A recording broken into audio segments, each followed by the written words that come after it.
Yuneeni waldaa hojii gamtaa faayinaansii abdii guddinaa kaapitaala qarshii 800 fi 75,000 bara 1999 waldaalee bu'uuraa 12 kan hundaa'e yoo ta'u yeroo ammaa waldaalee bu'uuraa 61 of jalaa qaba. Qabeenyi waliigalaa Yuneenichaa xumura bara baajataa 2015 qarshii miliyoona 343 fi 682 kan ture hanga bara baajataa 2016 qarshii miliyoona 434 fi 620 gahu walitti qabaan boordii Yuneenichaa obbo Abbitoo Lammaa himaniiru. Bara kanaas Yuneenichi hojii qusannaa tajaajila liqii kennuu hojii bulchiinsaa fi bulchiinsa investimentii irratti hojjechaa jiraachuu himaniiru. Qusannoo miseensotaa miliyoona 202 8 irra jira jechuudha.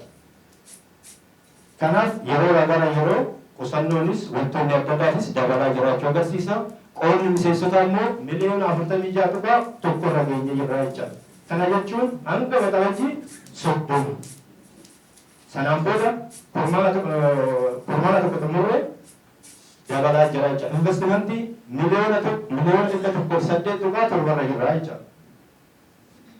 Dabalataan immoo qabeenya waliigala Yuneeniin yeroo ammaa qabu hanga waxabajii 30 bara 2015tti miliyoona 434 jaarra gahee jira jechuudha. Kun isin gammachiisuu qaban jedha bakka gammadan. Guddina ajaa'ibsiisaa irra akka jiru akkanaa hubattanii fi kana yoo jenne guddinni bara darbee fi kan baranaa garaagarummaa isaa. Fakkeenyaaf bara 2015 yeroo tana yennaa gabaasa isin dhiyeessinu kaapitaalli keenya meeqa ture?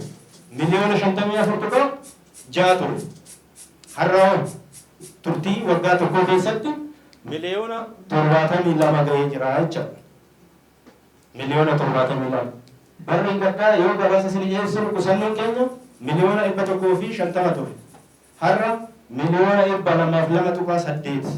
Yuneenichi bara baajataa 2016tti qusannaa miseensota irraa qarshii miliyoona 45 walitti qabuuf karoorfatee miliyoona 52 ol sassaabee jira. Bara baajataa xumurameettis bu'aa qulqulluu qarshii miliyoona 32 ol argachuusaa himameera. Hojii gaggeessaa Yuneenii waldaa hojii gamtaa faayinaansii abdii guddinaa obbo Wagaayyoo Tsiggee Yuneenichi hojiilee gurguddoo bara 2016 hojjetaman galtee godhachuun milkaa'ina bara 2017ttis miseensi hundi gahee isaanii bahachuu qabu jedhan. Galmaatti kan qaban wantoota akka galmaatti qabanneen jiranii liqii miliyoona 100 hin kennine galma keenya kan qabanne miseensa 100 hin geenye miseensa haaraa daballee jechaadha. Akkasuma qusannoo haala amma kan amma sassaabne kana irratti yoo xiqqaate gara miliyoona 30 daballee gara miliyoona 250 hin geenyedha amma qaban. Soo kun waliigalaan qabeenyi Yuneenicha amma akkuma agartan biliyoona walakkaadha. Qabeenyi kun bara dhufu armaan dura parsantii yoo xiqqaate parsantii 25 ga 30tiin dabalaa dhufe bara garee kana caalaa dabalaa deema kan jennu qabeenyana. Hanqinoonni jiran irratti tumsaan hojjechuudha.